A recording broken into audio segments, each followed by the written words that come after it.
beanbag patterns. Hopefully you've already started learning our juggling cascade and had a go at 2 beanbags in one hand. You'll need to know this before you try this pattern, which we call columns.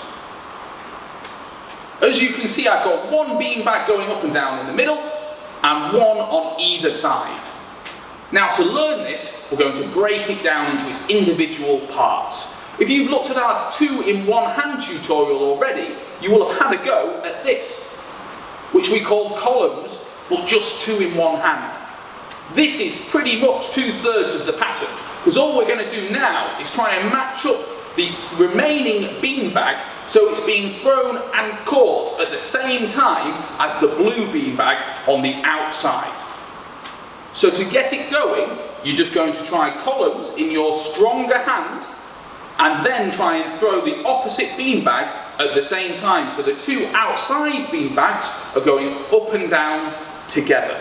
So just try 2 in 1 hand, and when you've settled into columns, look at the blue beanbag, and I'm going to try and time my green to go up and down at the same time.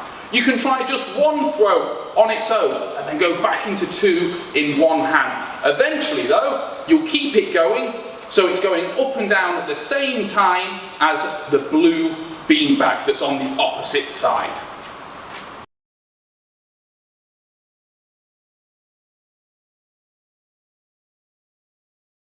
So hopefully you've managed to get columns going, starting with 2 in 1 hand. What I'm going to show you now is entering into columns from our juggling cascade.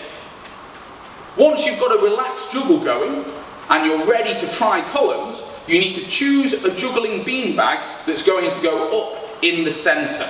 This is going to start you into your columns pattern. So I'm going to grab my blue beanbag in my stronger hand, throw it in the middle, and then 2 on the outside straight away.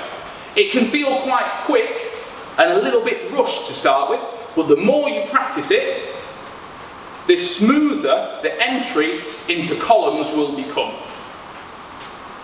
Always settle into your nice, even, relaxed rhythm before you try to change patterns into something else.